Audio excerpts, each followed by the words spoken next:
Let me first of all say thank you to Nolan for this opportunity.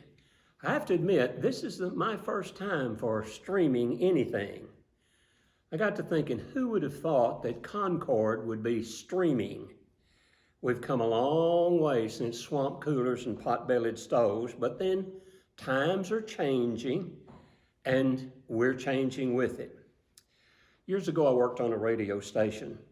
I was very glad to have an engineer to punch the right buttons to keep us on the air. So, Jeannie Carpenter, thank you for pushing the right buttons and keeping us tuned in.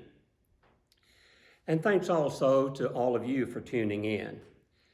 Our internet at home has been slow and weather conditions are such that our streaming is somewhat jerky. Nolan accused it of stopping him at just the moment when he had his mouth open. And sure enough, he was right an occasion or two. At least we've enjoyed his messages, and I hope you'll enjoy these thoughts that I have tonight. Isn't it interesting how storms come into our lives and change our routines?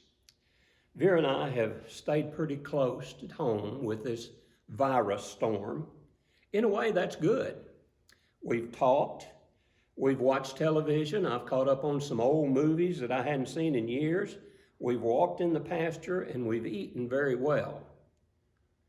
In fact, it may be that we've eaten a little too well. A friend of ours posted a public service notice on Facebook that said, every few days, try on your jeans just to make sure they still fit. Pajamas will have you believe all is well in the kingdom. So occasionally, try on your jeans and get out of the jammies. But this storm has altered our going and coming a great deal. Storms do come, but the real test is how we respond to them. How do we handle the storms that come our way? Jesus gives us some guidance in Mark chapter 6. If you go back a little bit in the earlier part of Mark chapter 6, you find it's loaded with incidences in the ministry of Jesus. He was rejected by his hometown people in Nazareth. He sends out 12 disciples to proclaim that people should repent. We have a description of how and why John the Baptist was killed. As time passed, the crowd kept growing, and they followed Jesus everywhere he went. Jesus told the disciples to go and be alone and get some rest. However, the crowd anticipated their every move and followed them, or even in some cases went ahead of them. Beginning in verse 30, we have the feeding of the 5,000 with the loaves and fishes. At evening, after a great deal of teaching during the day, and a very tiring day at that, the disciples and the crowd were hungry. 5,000 plus were fed using meager supplies, just 5 loaves and 2 fishes. But even with that, they gathered 12 baskets of leftovers. The disciples were allowed to see Jesus visually show his deity through this miracle. Finally, we get where I want us to go for just a few minutes. Jesus was in need of rest. It had been a full day. The crowd was pressing in to see what he would do next. So in Mark chapter 6, beginning with verse 45, we find, immediately he made his disciples get into the boat and go before him to the other side, to Bethsaida, while he sent the multitude away. And when he had sent them away, he departed to the mountain to pray. Now when evening came, the boat was in the middle of the sea, and he was alone on the land. Jesus sent his disciples to Bethsaida. This is a town about 5 to 7 miles from where they were. It's in the northeast corner, up close to where Capernaum is. The Jordan River runs into the Sea of Galilee at just about the point of Bethsaida. He stayed to send the multitude away, and then he went up on the mountain to pray. As evening came, the boat was in the middle of the sea. Jesus was alone on the mountain. He could look out from his perch and see over the Sea of Galilee and know exactly where they were as they crossed the sea. Then beginning in verse 48, then he saw them straining at rowing, for the wind was against them. Now about the fourth watch of the night he came to them walking on the sea, and would have passed them by.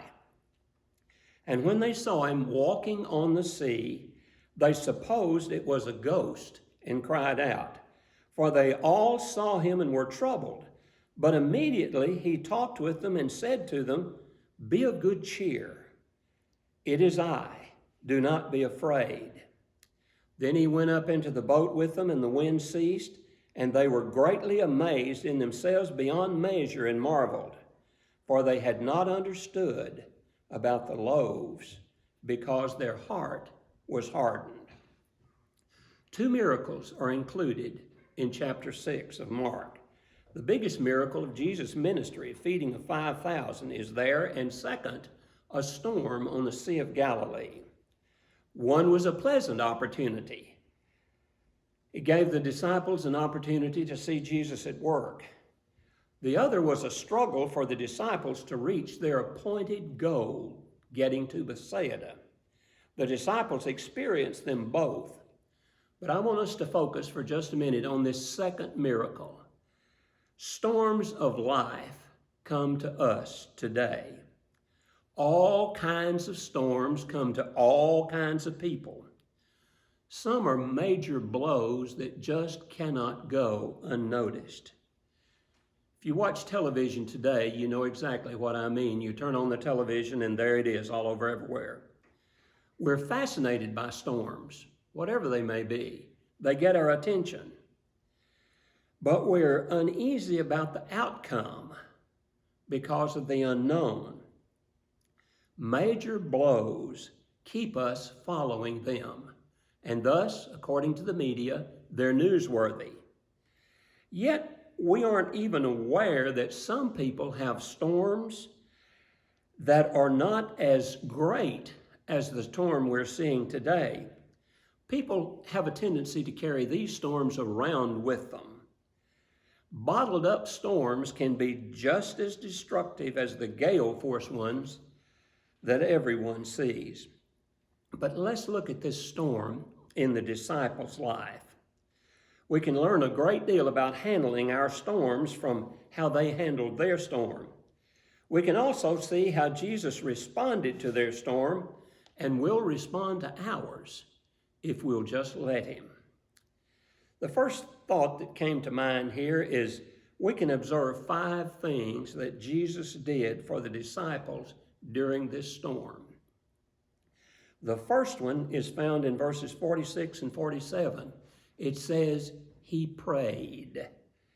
And when he had sent them away, he departed to a mountain to pray. And when evening came, the boat was in the middle of the sea, and he was alone on the land. He went to a quiet place to pray. Alone on the land, he conversed with the Father. With all that he had been happening or seeing happen to him that time, it would have been very interesting to me to have heard that prayer. I wish Mark had recorded it. I can imagine that he prayed, among other things, for those tired disciples out there on the sea. We too, in this virus storm, have a special opportunity to pray. The storm can and should bring us closer to Jesus. He's interceding for us with the Father right now. Shouldn't we seek his care in this storm as well as all other storms that come our way? Jesus prayed for their need before they even knew they had one. Look at verse B, or verse 48, second point. He not only prayed, but he saw them. Verse 48, then he saw them straining at rowing, for the wind was against them. Jesus already knew that there was going to be trouble. The Sea of Galilee is some 696 feet below sea level. Violent downdrafts come off the Mediterranean Sea between two mountains right in where the Jordan River comes into the Sea of Galilee, so storms can come up in a hurry. The wind coming from that direction would have been from the northeast, or a direct headwind to these people. He saw them as they struggled on their own to get through this storm. We do all we can in our power to get through our storms as well, as we should. We do what our leaders tell us to do, yet we can't control the outcome. We need a greater power to give us peace. But there's a third thing. He prayed, he saw, and 3, he came. In the second part of verse 48, it says, "Now about the 4th watch of the night, he came to them walking on the water and would have passed them by." That 4th watch of a night is between 3 o'clock in the morning and 6 o'clock in the morning, the very darkest time of the night. Jesus gave them from dark to 3 to try for themselves. There's an interesting phrase in that verse too. It says, "and would have passed them by." It probably means that he didn't head straight for the boat, but he went in a circular passion or a curved passion. It looked to the disciples as if he would pass them by. He wanted them to see him walking on the water, just like with that other miracle of feeding the 5,000, so that they could have another example of his deity. I got to thinking as I was looking at this, some of us might have hoped he would pass them by, because look at verse 49. "And when they saw him walking on the sea, they supposed it was a ghost and cried out, for they all saw him and were troubled." You see, they, like us in many cases, didn't expect to see Jesus in this setting. They thought they had left him on the shore. Even though they knew he could perform miracles, they were not looking for one at this time in their storm. Yet, when they least expected, there was Jesus, and they didn't recognize him. You see, they were in a storm.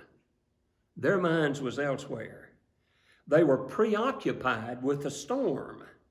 They had seen his power, but they did not think of him applying his power in their situation.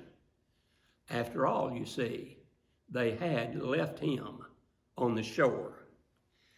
Jesus is interested in every need of his followers.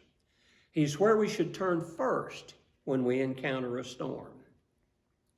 Jesus prayed, he saw, he came to them, and then 4th, he spoke.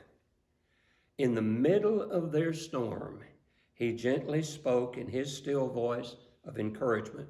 Verse 50. "But immediately he talked with them and said to them, 'Be of good cheer. It is I. Do not be afraid.'" In the middle of the storm, in the middle of our storm, Jesus' presence can bring encouragement. The "I am" of the burning bush, the "I am" of John, spoke to these men and said, "It is I. Fear not." It is in his presence, even when the storm is at its worst, we can be encouraged, and he tells us not to be afraid. You know, God said to the children of Israel, the people of Israel, in one of my favorite verses in the scripture, Isaiah 41:10, he says, "Fear not, for I am with you. Be not dismayed. I am your God. I will strengthen you. Yes, I'll help you.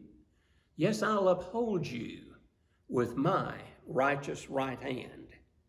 He prayed, he saw, he came, he spoke, and number 5, he joined them. Verse 51 says, "Then he went into the boat to them, and the wind ceased." You see, as Jesus joins us, regardless of the intensity of our storm, He makes things calm. The storm ceases to be a threat to our well-being as we abide in Him. Having peace in the storm doesn't mean that the outcome is going to be just exactly what we want it to be. The disciples in that boat rowing toward Bethsaida never reached their destination. Instead, they landed their boat at Gennesaret, which is west and south of their intended destination. In our storm of life, He does see us. He knows where we are. He comes to us walking on the top of the water, the very thing that scares me the most, whatever it may be. Walking on top of that. You see, that's the thing that I think can sink me. He comes in the fourth watch, the darkest, the deepest time of the storm, just before it's about to become light again. He speaks and says, I am. If you think about that, you think of all that a person is I am. If I say I am going, what I'm saying is everything about me is about to move, about to go. I am is there, and He stays with us to calm our fears. The disciples had forgotten the great miracle that Jesus had just done 24 hours or so before. Usually, however, when I get through a storm, I react much as these disciples did. In verse 51b, it talks about, and they were greatly amazed in themselves beyond measure and marveled. For they had not understood about the loaves because their hearts were hardened. It was not that the disciples weren't listening to Jesus when He had been teaching. It was just that their minds were concerned with other things. Now, you and I could understand that. I would have probably said to Jesus, how can you possibly feed 5,000 people with what you've got? Or will this wind never let up? Or if something doesn't happen pretty quick, I'm going to be late to my next appearance or my next appointment. But we can learn from the storms as they come. We actually, some man has said, learn more from the storms than we do from the celebrations. We learn that Jesus cares about every situation that we face. We learn that He is in control of the circumstances. We learn that we can face anything in life if Jesus is there. And we learn that others can see Jesus in us as we remain faithful to Him in the middle of our storms. There's an old song that we used to sing here at Concord that I dearly love. And part of it says, the winds and the waves shall obey thy will. Peace, be still. Peace, be still. Whether the wrath of the storm-tossed sea or demons or men or whatever it be, no water can cover the ship where lies the master of ocean and earth and skies. They all shall sweetly obey thy will. Peace, peace, be still. In all our storms, we can come to Him and receive that inner peace that He alone can give us. So let's remain faithful to Him in our life storms, even the one that's called coronavirus. Jesus knows our needs even before we do. He wants to comfort us through our storm.